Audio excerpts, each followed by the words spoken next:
How's it going, guys? Welcome back to the Capital Mindset Show. Today, we're going to be doing an update on Alibaba. All right. So for those of you who may know, I've covered the stock quite extensively on the channel. There are many videos on stocks like Baba or other VIEs. And the last video that was ever posted was, let me share the screen with you guys so you guys can actually see that. And you guys can go check this video out. It's Buying Baba and Tencent China Q&A. And there was a surprise announcement at the end, and it was posted on December 2nd, 2021. Basically, the surprise announcement towards the end was that I would be buying Baba and Tencent $10,000 each on the day after this was made, which I think it was posted on the 2nd, but it was made on the 1st. But I don't quite remember. I know that when I purchased Baba and Tencent, at least Alibaba at the top of my head, I averaged in about, right here, I have it, 109.42. Okay. So that's my average cost on Alibaba, one lump sum. And for those of you who have been paying attention to that series, you guys know my feelings about Chinese VIEs, the risks associated with them, and why the drawdown, and I'll pull up this right here, the drawdown that we've been seeing in Chinese stocks has actually nothing to do with my overall concern. Right? It has everything to do with the liquidity crunch that we all witnessed within China. We discussed that at length. And this has absolutely nothing to do with my concerns whatsoever. It has everything to do with the macroeconomic backdrop within China. That right now, I do think going forward, and I'll explain why I actually purchased, it's for two reasons. I do think going forward, simply the price action we might experience will be more favorable, but I don't think the fundamentals are technically aligned with this business, and I'll explain why in just a second. And then the second reason as to why I purchased was actually, should this continue to go down, any further criticisms of these sorts of entities hopefully won't be seen as something that is relishing in other people's misfortunes for having invested in such a thing.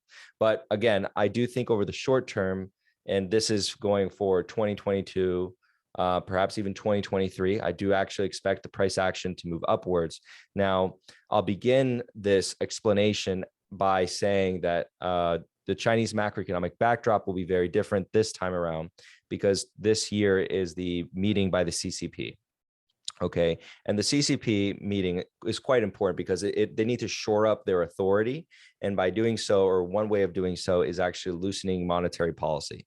Now, let's actually spend a moment on Chinese monetary policy and kind of explain why it's so different from something like the West, and why Western investors, and when I say Western investors, I do include a lot of Asian countries in there, because they're heavily influenced by the structure of Western markets. So for example, Japan, Korea, etc. Basically non-China is what I'm talking about. And what we have in the Western markets, and again, that's what I'm referring to, is a structures that there's a commercial banking system, right? And then we understand and we view the system from that point of view and that perspective. But then when we go to the China system, we forget to actually backtrack that and take out the Western normative narratives that we've formed and try to apply it to something that simply just isn't the same thing, right? And why does that matter? Well, you can kind of see the news right now, and you see that, China popped the bubble. The Chinese government popped the bubble, and they kind of spin it off as something that's good. But then what lacks the understanding in that statement is that the bubble was formulated by them to begin with, because they are the banks as well. So who made all those loans to those property developers? Well, it was the same policies driven by the CCP. Now, why would that be? Well, a large part of Chinese growth has been infrastructure spending, real estate spending. Real estate alone makes about 30% of China's GDP. Okay, so now we're seeing the consumer kind of slow down, but also the economic backdrop in China kind of slow down too. Again, that's if you kind of look past the CCP's numbers, and I mean, as a retail investor, that's all you really have. But there's other paid forms of research that do suggest the slowdown in China is very real. Okay, and that again, so the bubble that they popped was the bubble of their own making. There's not really a pat on the back that you should really give to them. Okay.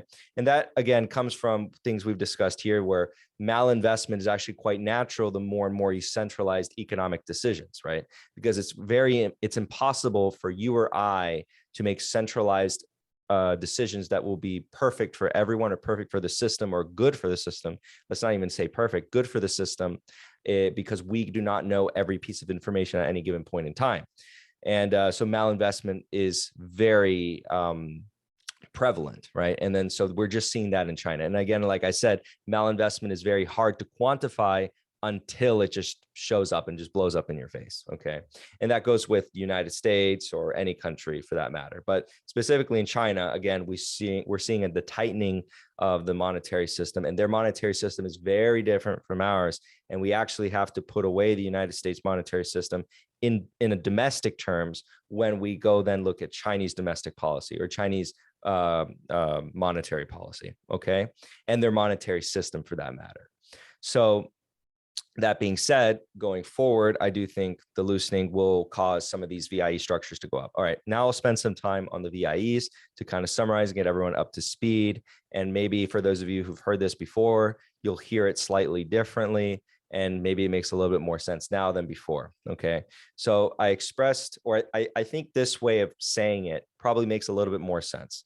So I think everyone who I've kind of talked to has an understanding of what a VIE is. And a VIE is an umbrella term. We've covered on this channel American VIEs. There's one more American VIE that I'm going to be covering very soon. I've covered British VIEs. And VIE is an umbrella term, and there's varying degrees of severity or varying degrees of weirdness with VIEs. Chinese VIEs are a special kind of VIE. But anyway, for the most part, these VIEs are it's an agreement that they're basically contracts. And again, other creators have discussed this in the past, and I've listened to their arguments, but they're very surface level in terms of their concerns for the VIEs, which I don't think those are valid concerns. Okay. My concerns are kind of vastly different. I don't know of any other creator or commentator on TV that's really addressing this. I mean, I do know of some on TV, but not really content creators on YouTube. I'm sure there might be some, but they address the VIEs on a kind of a service level and saying that the United States would delist them or China is going to invalidate them. That's the primary one. And that's the very surface level understanding of what these structures are. And by thinking that the Chinese government is going to invalidate them shows me that that person either hasn't really thought too hard on what these VIEs are, or doesn't really understand the complexity of them. But for the most part, there is zero incentive for the Chinese government to invalidate the VIE structure. So actually you should dispel that from your mind. That is not the risk. Simply put, the risk is far more fundamental and core to what it is, right? And sometimes that escapes us. Okay, so what is that core? Well, the fact is that you don't own anything. Okay, then from there, I'm going to branch off and kind of talk about the two types of things that you buy in this world that are investments. Well, there's contracts. So you think of bonds, royalties, annuities, stuff like that, right? And then there's common stock. Well, contracts, you don't own anything per se. You own the contract, but as far from that, you don't really own anything. So what you're getting is stipulated points in time in which you will be rewarded with cash flows. And then that's the incentive for you to purchase these contracts or engage in these contractual behaviors. And then common stock allows you to bear the fruit of a business going forward into the future, right? And so there's no need for the stipulation.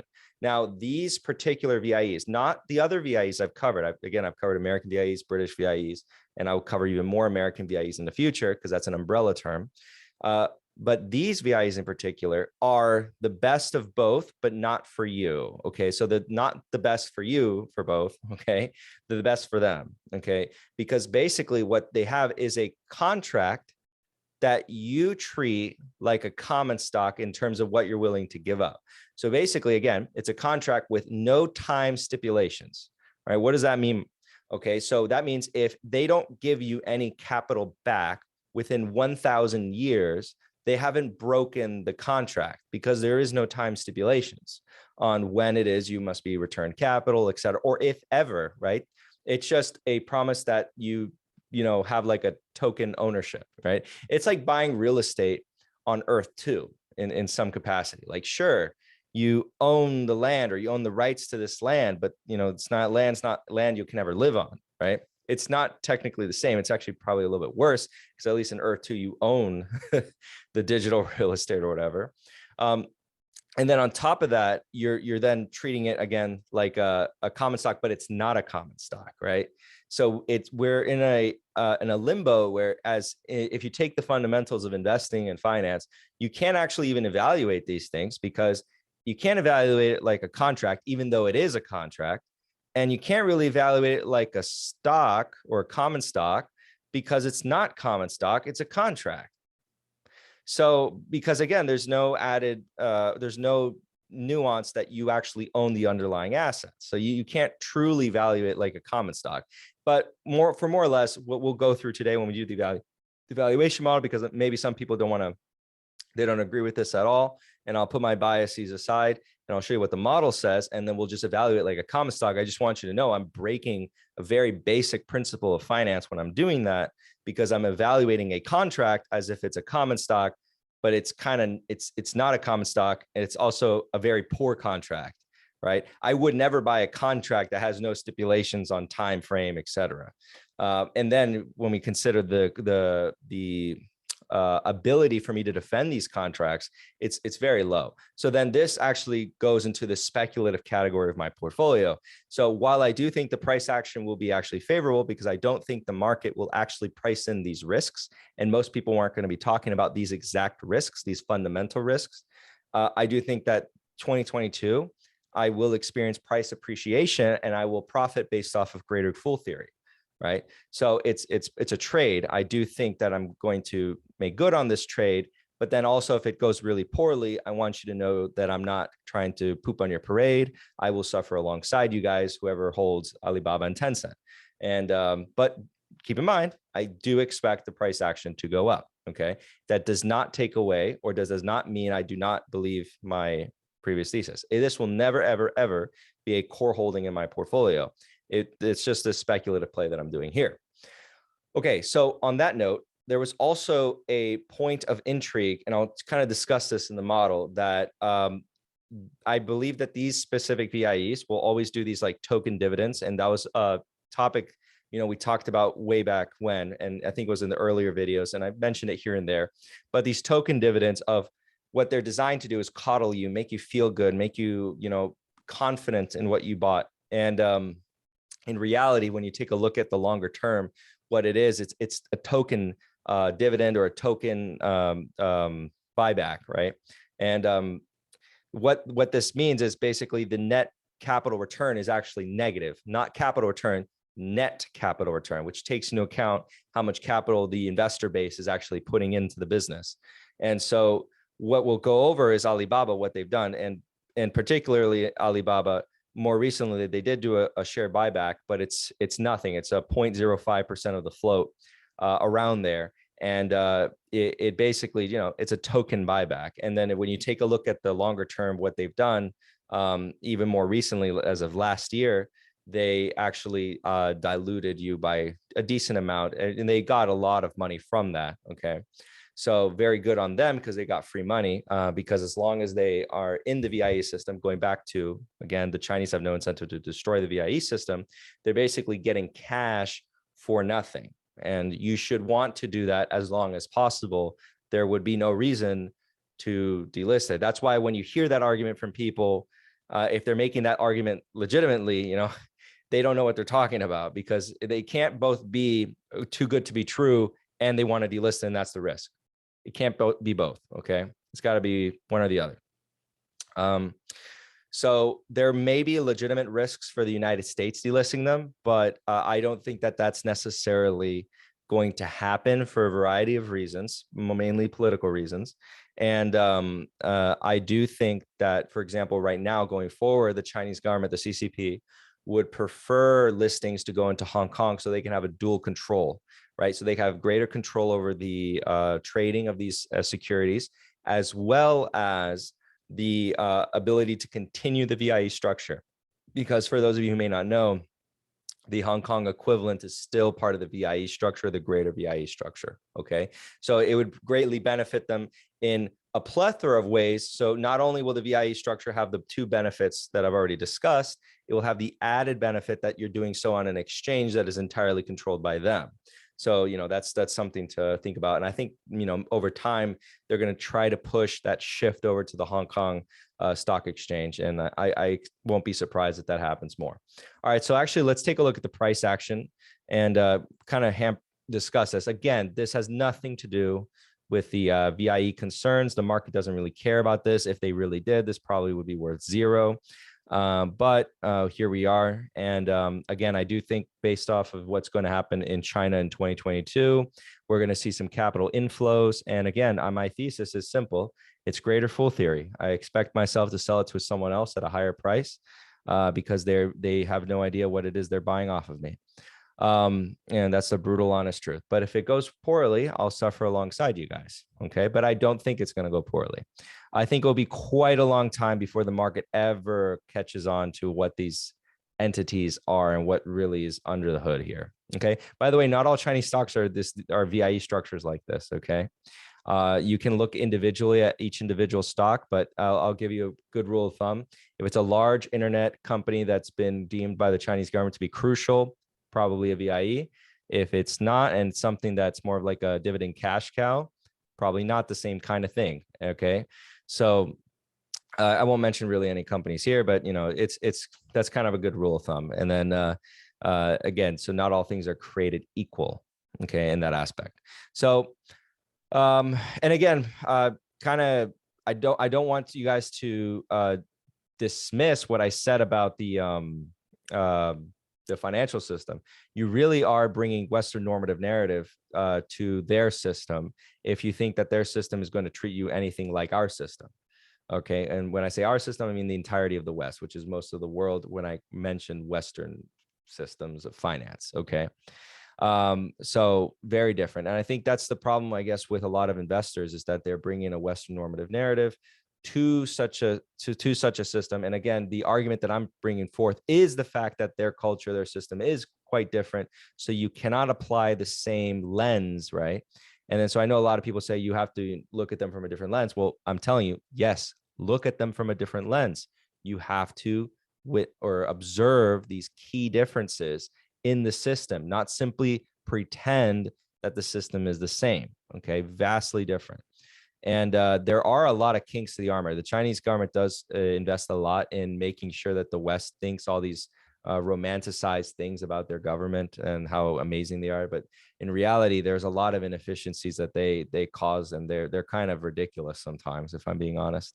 And then this most recent one, again, this veil, you probably heard again on TV that, oh, they're popping the bubble, they're doing things great. There are a lot of good things in the Chinese markets, right? So for example, in some instances, there are more free markets than the West, but in other instances, like for example, the financial system, oh, they're definitely not. And so malinvestment is highly, highly, highly prevalent in China. And the labor market's actually quite terrible too. So, I mean, but that's not a video to discuss here. Okay. So looking here, I basically put a very low discount rate of about 12%. And the implication here is this is the discount rate typically used by a very large YouTube channel. And we can kind of see here, you don't actually probably have to assume much growth for it to be a buy. And so Howard Marks famously says, if something appears too good to be true, it probably is. So what the market is implicitly telling you is that there might be something underneath that is quite dangerous. So I don't really ascribe entirely or even remotely close to efficient market hypothesis. I do think I understand the basic concept of it that it was trying to say. And what it basically boils down to is all information that is publicly available will be somewhat reflected in the share price. And that's my personal take on it, somewhat, because I do think that there are some inefficiencies that still arise. And I think efficient market hypothesis doesn't deny that happens. So I don't want to misrepresent that belief. Okay, but I want to show you guys what I mean by it looks too good to be true. So we discounted it at a 26%. When I put in, and I think they actually can grow, by the way, at 25%, legitimately, not fake growth, legitimate growth at 25%. It would be a buy where I was buying, right? So it hit that price. that's too good to be true in some instances. Okay. Because that's incredibly cheap, guys. That is incredibly cheap. Okay. And I think if, for example, let's say we discounted at 23, for example, I just want to show you guys that. So 23, even now, that's a viable scenario to occur.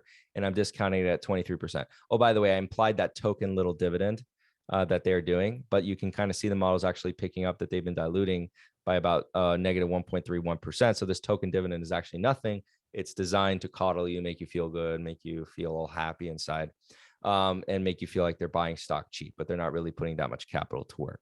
If we take a look at the market cap, for example, when we kind of assumed that it was even higher than it is now, this actually turns out to be quite a decent amount of free capital that they got to build their business, because again, it's free, right? You're not getting actual shares.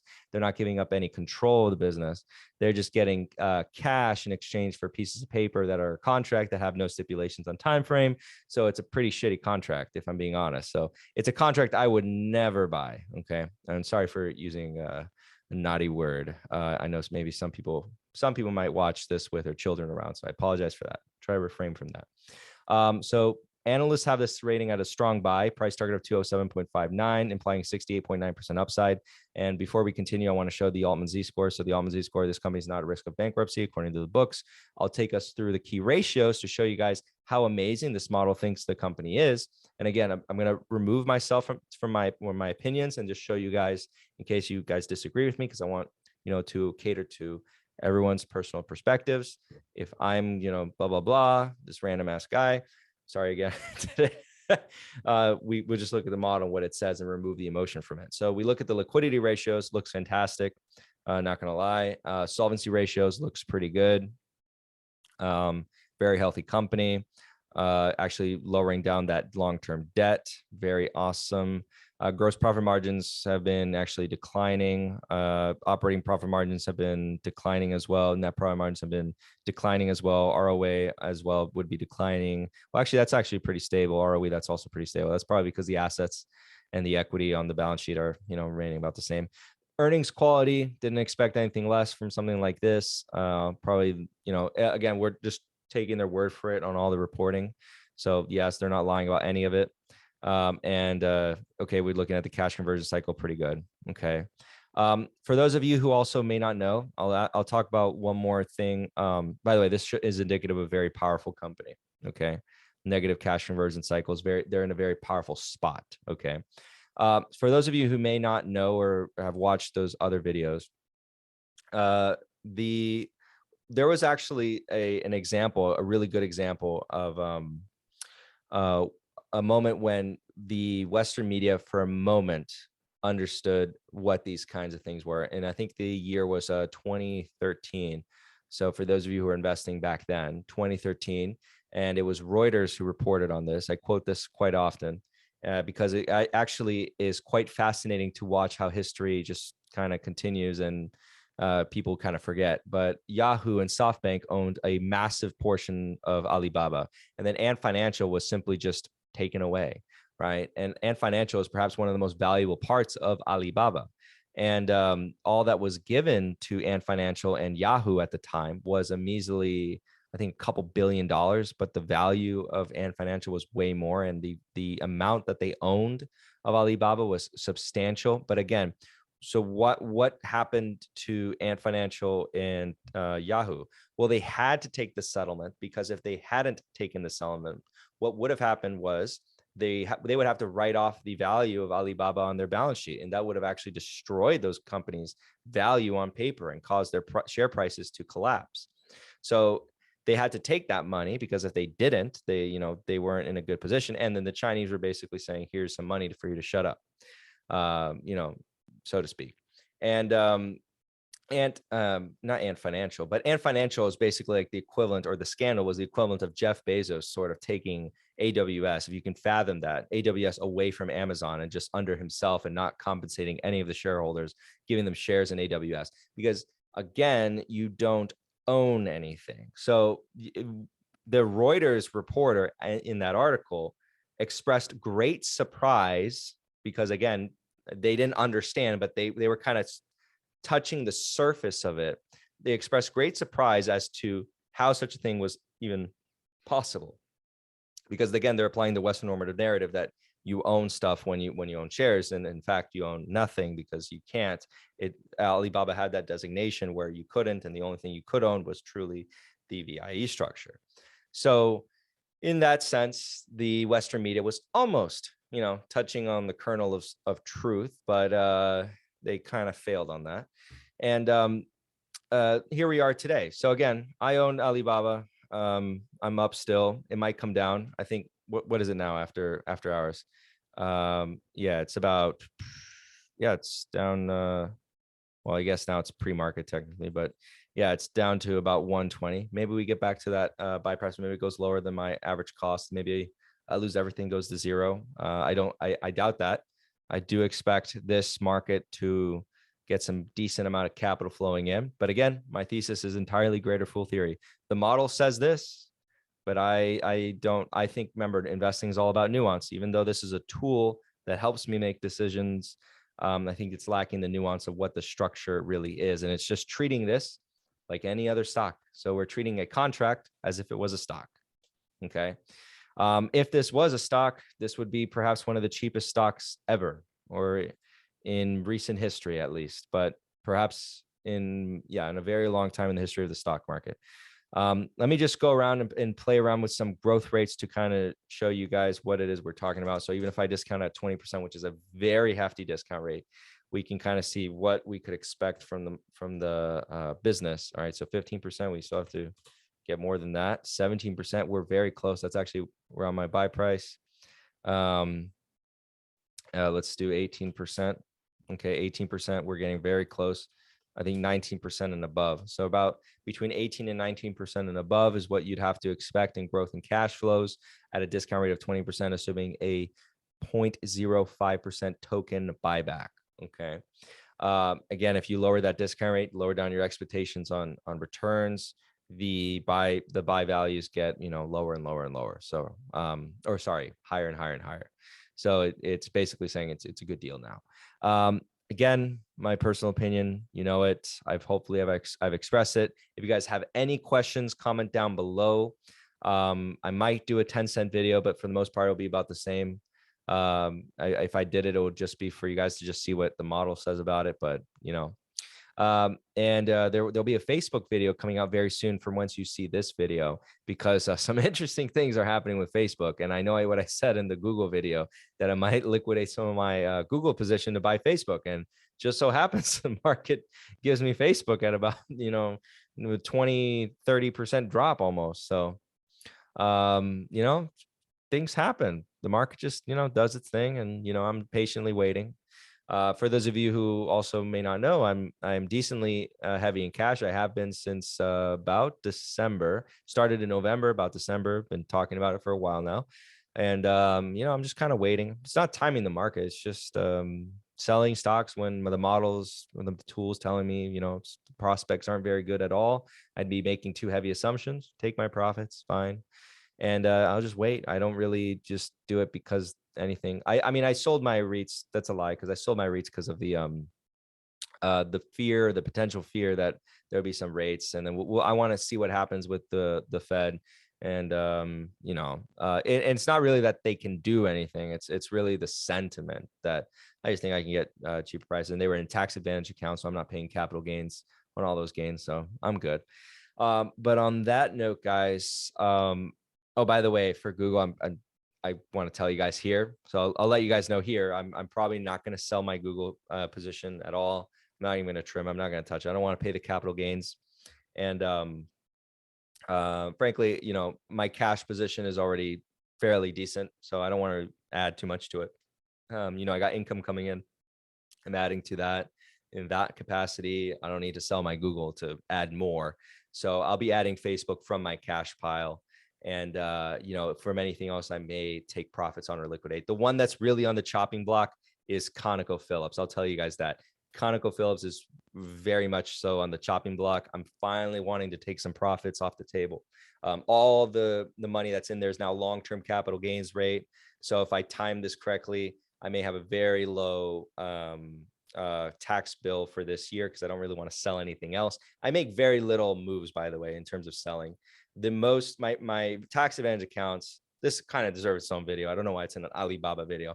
I'll do another video about this. And if you guys are curious about, my tax strategy, that won't be tax advice video, but my tax strategies, leave comments down below. And that'll be, again, the more conceptual videos. It won't count towards the subscriber request videos that I'll still be doing on a regular basis.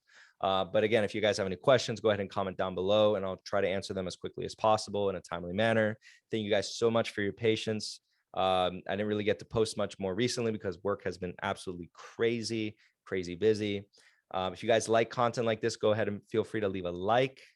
If you're not subscribed, go ahead and subscribe. If you like content like this, I do subscriber requests as much as possible. Try to do one a day.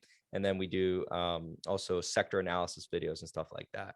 So again, if this video provided value and you think it could provide value to someone else, go ahead and share with them. If they're looking at Alibaba, there you go. I have tons of videos, again, if you guys haven't seen it, on the Chinese topic. So if you guys are interested, go check those out too. All right. On that note, guys, I'm going to let you guys go here and I'll see you guys on the next one. Have a good one. Bye.